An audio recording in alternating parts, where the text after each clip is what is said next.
लोकसभा मतदारसंघ आणि जिल्ह्यातील सर्वच मतदारसंघावर काँग्रेस पक्षाचा अधिकृत अधिकार आहे. सुभाष खोत. सांगली लोकसभा मतदारसंघ हा काँग्रेसचा बालेकिल्ला आहे.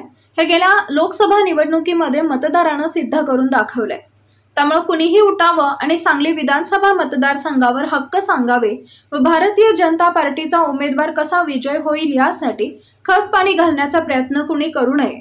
अन्यथा आम्हाला सुद्धा वाळवा विधानसभा मतदारसंघावर दावा करावा लागेल, असा इशारा सुभाष खोत, खजिनदार, सांगली जिल्हा काँग्रेस कमिटी यांनी दिला आहे.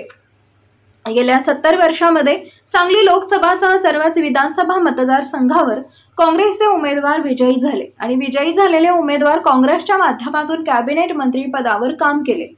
मग काँग्रेस पक्षाने दावा केला तर काय चुकीचं आहे? 15 वर्षापूर्वी यांनी पक्ष स्थापन केलाय, ते सुद्धा काँग्रेसमध्ये होते आणि काँग्रेसच्या माध्यमातून देश पातळीवरचे महत्त्वाचे मंत्रीपद भूषवली आहेत. स्वर्गीय वसंतदादापासून स्वर्गीय मदनभाऊ पाटील पर्यंत सांगली विधानसभा मतदारसंघामध्ये काँग्रेसचाच बोलबाला राहिलाय. उगीच काहीतरी खोडसाळपणाने सांगली विधानसभा मतदारसंघाची जागा पाहिजे म्हणत असतील तर सांगलीची जनता लोकसभेप्रमाणे डिपॉझिट जप्त करेल, हे कपट नीतीचं राजकारण करणाऱ्यांनी लक्षात ठेवावे. सांगली लोकसभा मतदारसंघात जे करायचे होते ते महाविकास आघाडीमध्ये राहून स्वर्गीय वसंतदादांचे नातू खासदार विशाल पाटील यांचा पराभव करण्यासाठी सगळ्या नीतींचा वापर केला.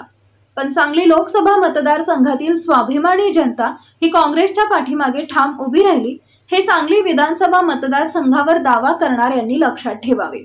ज्या तुमच्या जागा आहेत त्या तुम्हालाच राहू दे. ज्या आमच्या काँग्रेस पक्षाच्या जागा आहेत त्याच्यावर हक्क सांगण्याचा प्रयत्न सुद्धा करू नये. नाहीतर लोकसभेच्या निवडणुकीमध्ये पळता बुई थोडी झाली आहे, तीच अवस्था सांगली विधानसभा मतदारसंघात जनता केल्याशिवाय राहणार नाही, असा इशाराही शेवटी सुभाष खोत यांनी दिला.